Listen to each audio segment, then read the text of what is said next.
제34장. 여호와께서 모세에게 말씀하여 이르시되, 너는 이스라엘 자손에게 명령하여 그들에게 이르라. 너희가 가나안 땅에 들어가는 때에 그 땅은 너희의 기업이 되리니 곧 가나안 사방 지경이라. 너희 남쪽은 에돔 곁에 접근한 신광야니 너희의 남쪽 경계는 동쪽으로 염해 끝에서 시작하여 돌아서 아그라빔 언덕 남쪽에 이르고 신을 지나 가데스 바네아의 남쪽에 이르고 또 하살라다를 지나 아스몬에 이르고 아스몬에서 돌아서 애굽 시내를 지나 바닥까지 이르느니라. 서쪽 경계는 대해가 경계가 되나니 이는 너희의 서쪽 경계니라. 북쪽 경계는 이러하니 대에서부터 호르산까지 그어라. 호르산에서 그어 하맛 어귀에 이르러 시닷에 이르고 그 경계가 또 시브론을 지나 하살에난에 이르나니 이는 너희의 북쪽 경계니라. 너희의 동쪽 경계는 하살에난에서 그어 스밤에 이르고 그 경계가 또 스밤에서 리블라로 내려가서 아인 동쪽에 이르고 또 내려가서 긴네렛 동쪽 해변에 이르고 그 경계가 또 요단으로 내려가서 염해에 이르나니 너희 땅의 사방 경계가 이러하니라. 모세가 이스라엘 자손에게 명령하여 이르되, 이는 너희가 제비 뽑아 받을 땅이라. 여호와께서 이것을 9지파 반쪽에게 주라고 명령하셨나니 이는 루벤 자손의 지파와 갓 자손의 지파가 함께 그들의 조상의 가문에 따라 그들의 기업을 받을 것이며 므낫세의 반쪽도 기업을 받았음이니라. 이 두 지파와 그 반지파는 여리고 맞은편 요단 건너편 곧 해돋는 쪽에서 그들의 기업을 받으리라. 여호와께서 또 모세에게 말씀하여 이르시되, 너희에게 땅을 기업으로 나눌 자의 이름은 이러하니 제사장 엘르아살과 눈의 아들 여호수아니라. 너희는 또 기업의 땅을 나누기 위하여 각 지파의 한 지휘관씩 택하라.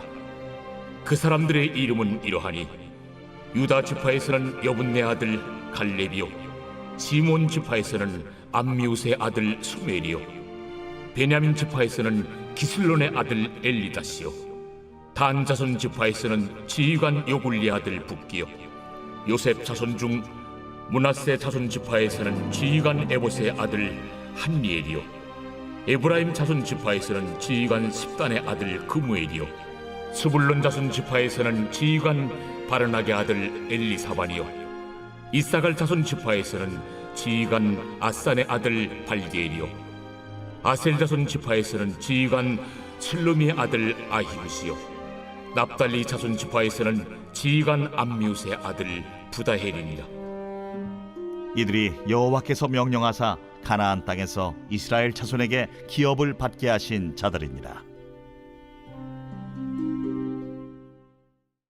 빛이 있으라. 오늘도 말씀의 은혜와 또 그 지혜가 오늘 우리의 삶을 강건하고 빛나게 하시기를 주님의 이름으로 축복합니다. 오늘 우리가 나눌 말씀은 민수기 34장인데요. 이제 민수기 34, 35, 36 이제 세 장을 남겨놓고 있습니다. 이 세 장을 제가 이제 마지막에 한 번씩 더 이렇게 읽으면서 제가 이렇게 생각했어요. 땅, 땅, 땅. 무슨 말이냐면 34장, 35장, 36장이 다 땅과 관련된 말씀으로 기록되어 있다. 그래서 저는 이제 마치 이런 마음이 들었어요. 우리가 법정에서 어떤 판결을 받으면 확정될 때 이렇게 판결봉을 치잖아요. 뭐 하기로 한다. 땅, 땅, 땅. 그러니까 마치 하나님께서 오래전에 아브라함에게 약속하셨던 그 땅에 관련된 모든 하나님의 약속이 이제 완전하게 결정되었다, 판결되었다. 뭐 이런 의미로 이 세 장이 있는 것이 아닌가, 이런 정말로 지극히 개인적인 그런 묵상을 잠시 했습니다. 그러니까 민수기가 마무리되면서 땅에 대한 하나님의 모든 약속이 성취되고 완결되고 있다. 이런 것이 이 세 장의 아주 기본적인 의미구나, 이렇게 생각해 볼 수 있습니다. 그래서 오늘 우리가 함께 나눌 말씀은 이 땅에 대한 경계, 그리고 또 이거를 분배할 지도자, 그리고 각 지파의 대표, 이런 내용이 기록되어 있고요. 또 내일 또 함께 살펴볼 35장은 레위인이 거할 성읍과 도피성, 그리고 마지막 36장에 다시 한번 슬로브와 딸들이 상속받을 땅에 대해서 기록하고 있습니다. 그러니까 이제 내용이 구체적이 되고 있고 아주 또 세밀하게 정리되어 있다고 하는 것은 무엇을 의미하는가? 이제 이 진행되고 성취되고 완성되어 가고 있다라고 하는 것을 우리에게 보여주는 거죠. 그러니까 처음에는 내가 너에게 줄 땅으로 가라. 그래서 뭐 경계도 없었고 그냥 가나안 그곳이라는 큰 그림만 주어졌다면 시간이 지나고 특별히 출애굽한 이후에 광야를 지나고 또 레위기를 통해서 법이 주어지고 또 민수기 안에 출발한 이후의 모든 사건과 장소가 다 낱낱이 기록되어 있는 것을 통하여서 이제 곧 그 땅에 실제로 들어갈 실제가 우리한테 오는 거죠. 실제 큰 그림이 주어졌고 이제는 그 실제가 이스라엘 백성들에게 보여지는 거죠. 그러니까 조금 더 하나님의 규례와 법도와 말씀과 내용들이 훨씬 더 구체적이고 디테일하고 실제적이다. 이거는 이 땅이 정말 이스라엘 백성들이 곧 들어가서 차지할 땅이다. 약속으로만 있는 것이 아니라 이제는 성취되고 누릴 때가 되었다. 이거를 우리에게 보여주는 것이라고 생각할 수 있습니다. 그러니까 하나님께서 우리에게 주신 모든 약속들은 막연한 것이 아니라 실제적인 것이다. 자, 이제 2절 한번 같이 읽겠습니다. 너는 이스라엘 자손에게 명령하여 그들에게 이르라. 너희가 가나안 땅에 들어가는 때 그 땅은 너희의 기업이 되리니 곧 가나안 사방 지경이라. 이제 여기서 보니까 기업이란 말을 우리가 한번 같이 나누어 보면 좋겠습니다. 기업이라는 거에는 두 가지 의미의 단어가 있습니다. 그러니까 한자가 달라요. 일반적으로 기업, 우리가 이제 머리로 딱 떠오르는 이 기업은 뭐냐면 한자가 꾀할 기자를 씁니다. 꾀할 기자. 뭐 검색해 보시면 어떤 한자인지 다 아실 거예요. 이거는 이익을 목적으로 생산하고 판매하고 서비스하고 이런 것들을 일반적인 기업, 다시 말하면 회사, 또 컴퍼니 이런 것들을 기업이라고 하죠. 근데 여기서 말씀하는 너희의 기업이다 할 때 기업은 뭐냐? 이 기자의 한자가 달라요. 이거는 터전할 때 터 기자를 사용합니다. 그러니까 기반이 되는 사업. 그래서 제일 중요한 거는 대대로 계승되는다는 뜻을 갖고 있는 게 제일 중요해요. 그래서 컴퍼니가 아니라 inheritance, 상속, 계승 이런 의미를 갖고 있는 거죠. 그러니까 삶의 터전으로서의 기업이에요. 그러니까 일반적인 컴퍼니, 회사의 기업은 자기가 경영하고 운영해서 이익을 창출하는 것을 목적으로 삼고 있다면 여기서 말씀하시는 이 하나님의 기업은 뭐냐면 삶의 터전으로서의 기업인데 그 출처가 어디에 있느냐? 하나님께 있다는 거예요. 그러니까 하나님이 우리에게 선물로 주셔서 우리가 누리고 우리가 소유하고 그리고 또 그거를 대를 물려 계승하는 그 업, 그것이 이제 이 하나님의 기업이라는 뜻입니다. 그러니까 성경 속에서 대표적인 하나님의 기업이 뭐냐? 바로 하나님께서 이스라엘 백성들에게 주신 땅입니다. 그 땅. 지금 계속 땅 이야기를 하고 있잖아요. 그래서 레위기 25장에 보면 토지를 영영에 팔지 말 것은 토지는 다 내 것이다. 그러니까 이 땅의 주인이 누구입니까? 하나님이신 거죠. 그런데 하나님이 이스라엘 백성들에게 그것을 주신 거예요. 그래서 하나님은 땅을 매각하거나 영구히 소유권을 타인에게 넘기거나 이런 거를 다 금하셨죠. 땅은 온전히 내 것이다. 이렇게 말씀하신 거죠. 그러니까 이제 우리가 민수기 18장 또는 신명기 18장 우리가 이미 익히 다 알고 있는 것처럼 레위인들에 대해서는 뭐라고 말씀하시죠? 내가 너희의 기업이다. 그러니까 레위의 지파 또 아론을 중심으로 한 제사장 가문, 그러니까 다른 지파들에게는 다 땅을 기업으로 분배받았지만 바로 이 레위인 지파 그리고 이 제사장 가문은 그렇게 분배받은 땅이 없고 하나님께서 직접 내가 너희의 기업이다. 다시 말하면 내가 너희의 삶의 터전이다. 내가 너희의 공급자다. 물론 모든 백성들이 다 하나님의 공급자이시지만 이들에겐 특별히 땅으로 대표되는 그 기업이 없다. 그러나 내가 너희의 기업이다. 이렇게 하나님께서 말씀하신 거죠. 그러니까 하나님이 레위인의 기업이시고 또 하나님의 레위인의 삶의 터전이다. 이렇게 말씀하고 있는 거예요. 그러니까 이 말씀은 그들에게만 해당되냐? 그게 아니라 지금 우리를 왕 같은 제사장으로 부르셨잖아요. 그러니까 우리에게도 이 말씀은 동일하게 적용된다는 것을 한 번 더 기억하시기 바랍니다. 예레미야는 예레미야 애가에서 이렇게 말해요. 여호와는 나의 기업이시다. 그러니까 하나님이 나의 기업. 이것이 궁극적인 우리 삶의 터전입니다. 곧 하나님이시라는 거죠. 또 에베소서에서도 보면 에베소 1장에 모든 일을 그 마음의 원대로 역사하시는 자의 뜻을 따라 우리가 예정을 입어 그 안에서 기업이 되었으니, 또 14절에는 이는 우리의 기업의 보증이 되사 그 얻으신 것을 구속하시고, 그러니까 에베소서 1장에서 말하는 것은 뭐냐? 우리가 하나님의 기업이 되었다라는 것과 하나님이 우리의 기업이시다라고 하는 거예요. 우리는 하나님의 기업이 되었고 하나님은 우리를 기업으로 삼으셨다. 그러니까 이거는 뭘 말합니까? 상호적인 삶을 우리에게 말씀해 주는 거죠. 그러니까 우리가 하나님이 기업이 되었다는 말씀은 하나님께서 하나님의 기업, 다시 말하면 성도들, 믿는 자들, 우리들을 사랑하시고 기뻐하시고 돌보시고 키우고 일구신다는 거예요. 그게 우리인 거죠. 그리고 또 바꿔 말하면 우리가 하나님의 상속물이 된다. 이런 의미입니다. 또 바꿔 말하면 하나님이 우리의 기업이 되신다는 말씀은 우리의 삶의 터전이 하나님이시다. 그러니까 우리가 그 하나님을 기뻐하고 우리가 하나님을 즐거워하고 그 하나님을 나의 유산물로 상속물로 여기고 살아야 된다는 것을 말씀해 줘요. 여러분, 우리가 나에게 어마어마한 상속물이 있다는 것을 알고 확신하고 있다면 우리가 지금 이 땅에서 살아가는 삶의 모양이 달라지지 않겠습니까? 와, 나에게 막 어마어마한 말로 할 수 없는 세상 것과 비교할 수 없는 땅, 유산, 상속물이 있다. 그런데 이제 그거를 누릴 수 있는 자격이 있는 거죠. 그럼 그거를 얻기 위해서 우리가 더더욱 하나님 앞에 그 상속물을 소유하고 누리기 위한 합당한 삶을 살기 위한 수고를 아끼지 않겠습니까? 그 삶을 우리에게 말씀하고 있는 거죠.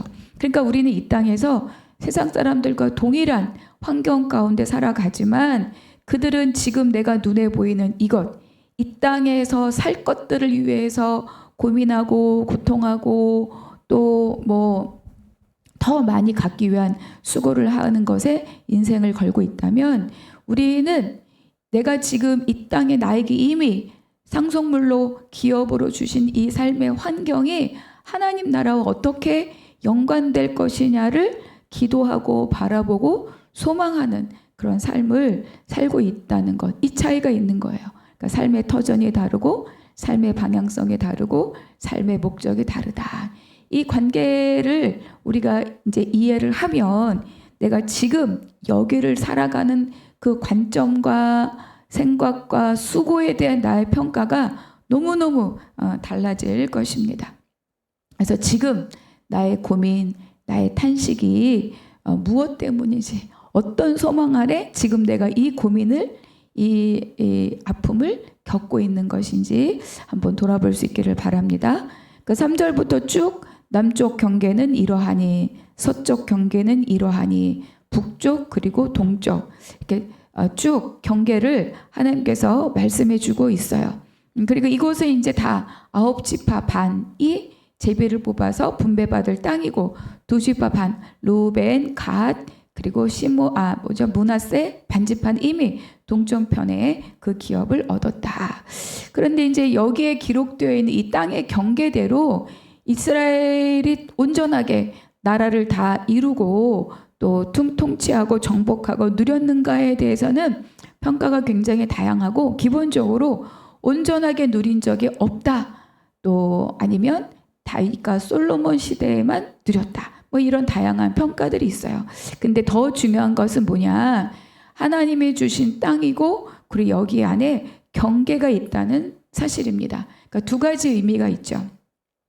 그 땅의 경계 안에 있는 모든 것들을 다 온전히 누리려면 그 땅을 받은 그 자들의 책임이 있죠. 그 뭐냐면 그 땅 주민을 다 몰아내야 한다. 앞서 있었던 32장에 보니까 요단강을 건너 가나안 땅에 들어가거든 그 땅의 원주민을 너희 앞에서 다 몰아내고 그 주상을 다 깨뜨려라. 그 땅을 점령하여 거기 거주하라. 그러니까 하나님이 경계를 지어주고 그 땅을 우리에게 주셨는데 그 땅을 받은 자들에게 그 땅을 온전하게 정복하고 거주할 책임이 있다. 그걸 우리에게 말씀해주고 있는 거예요. 근데 이스라엘은 이 땅의 거주민들을 다 몰아내지 않았고 다 몰아내지 못했습니다. 그러니까 자기 판단으로 몰아내지 말자, 냅두자, 또 몰아낼 수 없다, 우리는 약하다, 이런 자기 판단에 근거한 결정들이 결국 그들이 이스라엘의 가시가 되고 올무가 되었다. 그것이 이제 사사기 이후부터 드러나는 것들 아니겠습니까? 또 동시에 그 경계는 내 마음대로 옮길 수 없다는 거예요. 내 마음대로 할 수 없고 내 힘대로 경계를 벗어난 다른 땅을 내 마음대로 정복하고 다스릴 수 없다. 그 땅을 내 힘으로 경계를 벗어난 땅을 정복할 수 없다. 이런 것들을 우리에게 말씀해 줍니다. 결국 뭐냐? 가나안 땅을 온전히 누린다라고 하는 것은 믿음과 순종으로 들어가는 땅이라는 것을 우리에게 말씀해 주시는 거죠.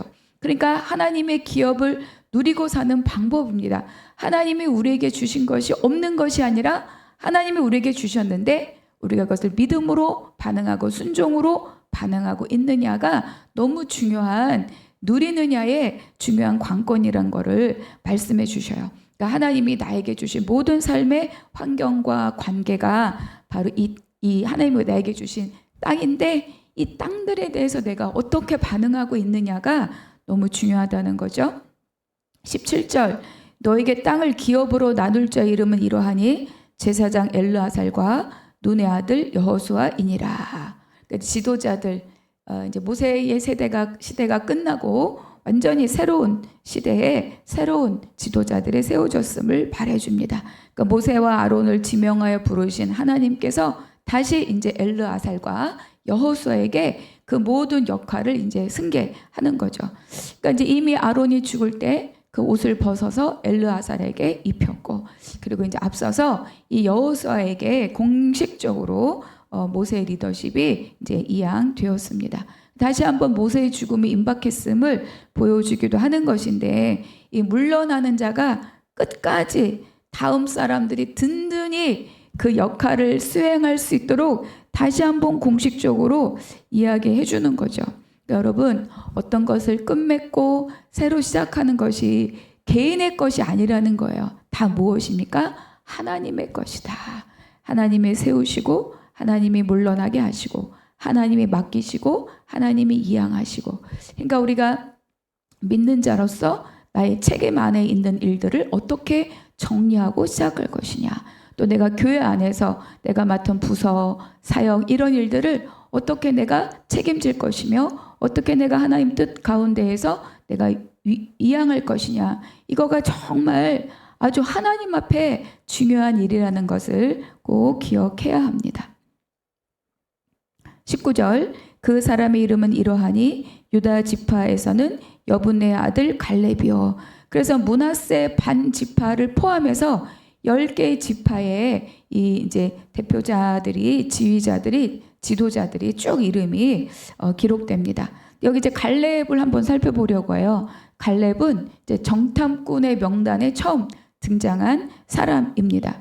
그러니까 사실 갈렙은 이스라엘 백성의 순수한 전통적인 순수한 혈통을 가진 자가 아닙니다. 우리가 앞서서 한번 살짝 나왔는데 에돔의 일족인 그나스 사람이다. 그나스 족속 출신이다. 이렇게 32장에서 기록하고 있어요.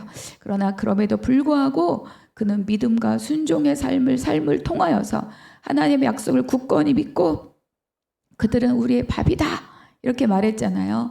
그거를 통하여서 유다 지파의 족장이 되었고, 또 뭡니까?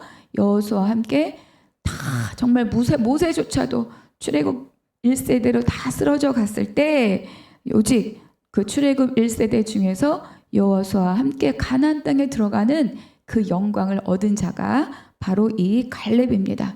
그래서 그는 믿음을 통하여서 이스라엘 백성이 되었고 그리고 족장이 되었고 그 땅을 정말 들어가서 차지하고 누리는 자가 된 거죠. 이것은 결국 우리에게 예수 그리스도를 믿음으로 하나님의 백성이 되고 그 기업을 내 것으로 소유할 수 있을 거라는 거를 지금 미리 보여주는 예표입니다. 그래서 이제 새 역사를 새 시대의 새로운 지도자들과 하나님이 시작하셨다. 이거를 우리에게 보여주는 거죠. 그래서 나에게 주어진 하나님의 기업, 나에게 주신 삶의 경계, 그리고 믿음과 순종으로 그 땅에 들어가는 자. 정말 이것은 나의 삶과 어떤 관계가 있는가 이런 것들을 또 함께 묵상하신 오늘 하루가 되시기를 바랍니다. 첫 번째, 오늘 나에게 주신 한 구절 은혜의 말씀, 그 은혜를 함께 나누시기 바랍니다. 두 번째, 하나님께서 곧 우리의 기업이 되신다. 바꿔 말하면 하나님이 곧 나의 기업이시다. 이 말씀은 오늘을 사는 나에게 어떤 도전을 주는가, 세상에서 오늘을 살 때 나에게 어떤 힘이 되는가. 세 번째, 하나님이 나에게 주신 그 기업 중에 하나가 바로 이 자녀들입니다. 자녀는 여호와께 주신 나의 기업이다. 시편에서 이렇게 노래하고 있잖아요. 하나님께 나에게 정말 기업으로 주신 이 자녀들을 내가 어떻게 믿음과 순종의 삶으로 일구어가고 있는가. 기도하겠습니다. 하나님, 오늘 나에게 주신 한 구절의 말씀으로 오늘 하루를 강건히 살아가는 힘이 되게 하여 주시옵소서. 하나님이 나의 기업이시고 내가 하나님의 기업이니 그 영원한 부요를 바라보며 오늘을 이기며 살아가는 복된 날이 되게 하여 주시옵소서. 모든 것 감사하고 우리 주 예수 그리스도의 이름으로 기도하옵나이다.